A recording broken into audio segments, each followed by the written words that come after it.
Part 3, arms and hands. Now what we need to do to start off here is to take your 6-inch piece of wire and bend over a small amount on the end using your pliers. Now you need to bend this over and get it as flat as you possibly can. This is just to stop the wire sticking out at the end of the hands, because I don't like, wires, the ends of wires like that, because it could hurt somebody or it could just poke out and ruin the whole thing. So just turn them over just ever so small and pinch them together so that you've got a nice smooth edge at the end. There we go, and that's your 6-inch piece of wire. So the next thing we need to do is to get some of the flesh coloured batting that you used for the face, and we just roll it round at the ends. Make sure you go over the end because you don't want the wire sticking out, even though we've turned the end over, and just fix it on nice and tight around there. Okay, we can adjust this later. Make it longer than you're going to need for the hand, and then what we'll do is when we do the sleeve, we'll bring the sleeve down over the top of it so it will look more like a sleeve, and also you can adjust how long you want the hand to look. Okay, now you can you need to felt the end of the hand there, bearing in mind you've got the wires in there, and also when you're going in that direction like that, mind your fingers. Okay, so because what you want to do is to smooth off the ends, not have it too pointed, and just make sure that the wool is covering the end of the wire there, the bit that you bent over, because you don't want that showing. Okay, and just felt it down, being careful with the wire that's through the center. Either felt it either side of the wire, or you can do it at an angle. And here I am just changing the shape at the end again. Okay, and you can see that I'm actually needle felting it at a slight angle, and I'm not felting too hard. I'm not felting down really hard. I had a little bit too much there, so I pulled a bit off. Not a problem. I will actually pull more off like in a while. But so there you've got basically your hand shape there. Yeah.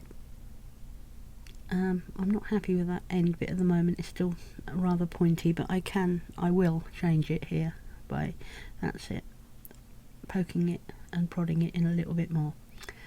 Okay, so you want to get that as smooth as you possibly can, because you want it to look like smooth and like skin-like. Yeah, and I actually try to make it just a little bit narrower where I think the wrist is going to be. And then we do the other side exactly the same. And now I'm taking the wool that I'm going to be using as the bodice of her clothes, and you can see I'm winding it round and making sure that when I reach the bit that is going to be the hand, that I get a nice straight edge, which would be the cuff of the sleeve. And I'm just winding it round and round and round, nice and firmly in position, and then we're going to just needle felt it in. One of the things is that you want to do, which you'll find I didn't do, and it did cause me some problems, is that you need to keep winding in the same direction. When I do the other arm, I turn the wire round, which means I'm actually winding in a different direction, and it causes problems when I'm trying to settle it down, but we get there. It just lifts it and causes problems. Now you can see that I'm actually needle felting there into the hand, where the wrist will be, and under the sleeve at an angle, so that causes it to make a much nicer edge and to look more like a sleeve. So there we go, that's that one. And now we have to do exactly the same on the other side, and as you can see where I've met in the middle here, it's not really holding together properly because it's going in it's a different direction to the first bit that I did. Don't make that mistake.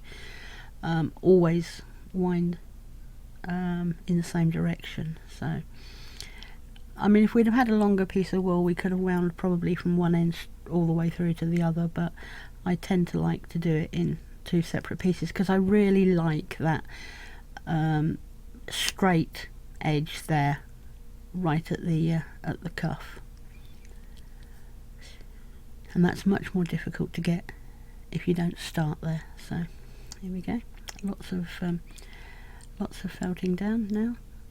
Trying to get that middle bit to go together a little bit, but you can see it's puffing out because I met in the middle with the other bit that was actually wound the other way. Rolling it in your hands will help, as you can see. It does help a little bit there, but you also want to make both arms the same size basically.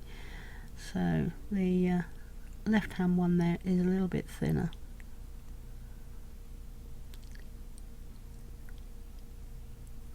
But I think I've added some more wool now. Yeah, I added some more wool to that left hand side to make it the same. Now you put it in between these 2 bits of wire here, and what is most important is to make sure that you end up with both arms the same length, each arm the same length as the other one, because otherwise it's very, very difficult. You can still move it, but it's very difficult to do once you've actually got the thing wired in and such like. So we put it in there and we wind that wire as tightly as we possibly can. We don't want the arms to be able to move too much or to come out, so just keep twisting it as tightly as you possibly can. And you really need to hold the head while you're doing this, because it's the same wire as is in the head, and if you're not careful you'll end up making the head go too much sideways, which I've done there, as you can see, but that's okay because we will pull it back, put it back into the center looking forward by actually holding the wire and twisting it. So there's your shoulders and there's your arms. Okay, the hands should come down to approximately the your hips, so that's going to be about the right length for the arms there.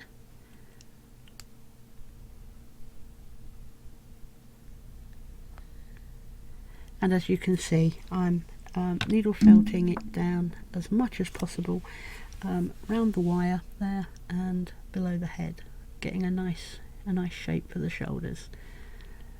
There we go. And I'm putting a piece of wool now across the shoulders, across the chest, over the shoulders,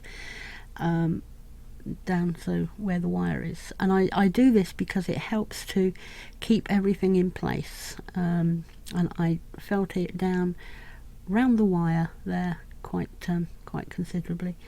Pop it over at the back. I mean, once you needle felt it down, you're not going to see those edges or anything, but again, needle felting around the wire helps to keep everything in place. There we go.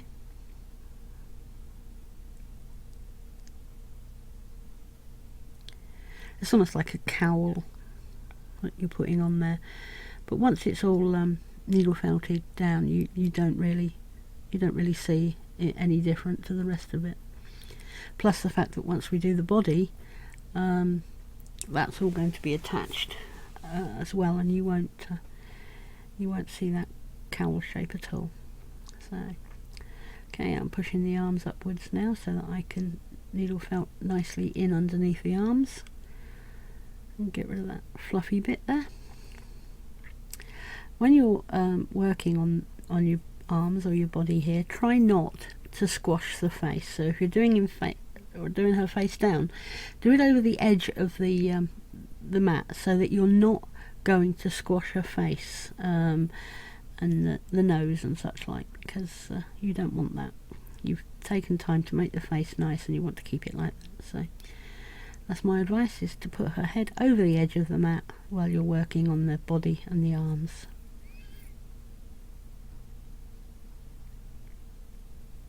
I mean, I didn't do it there, that was just a little bit, but I'm not pressing hard on the face there.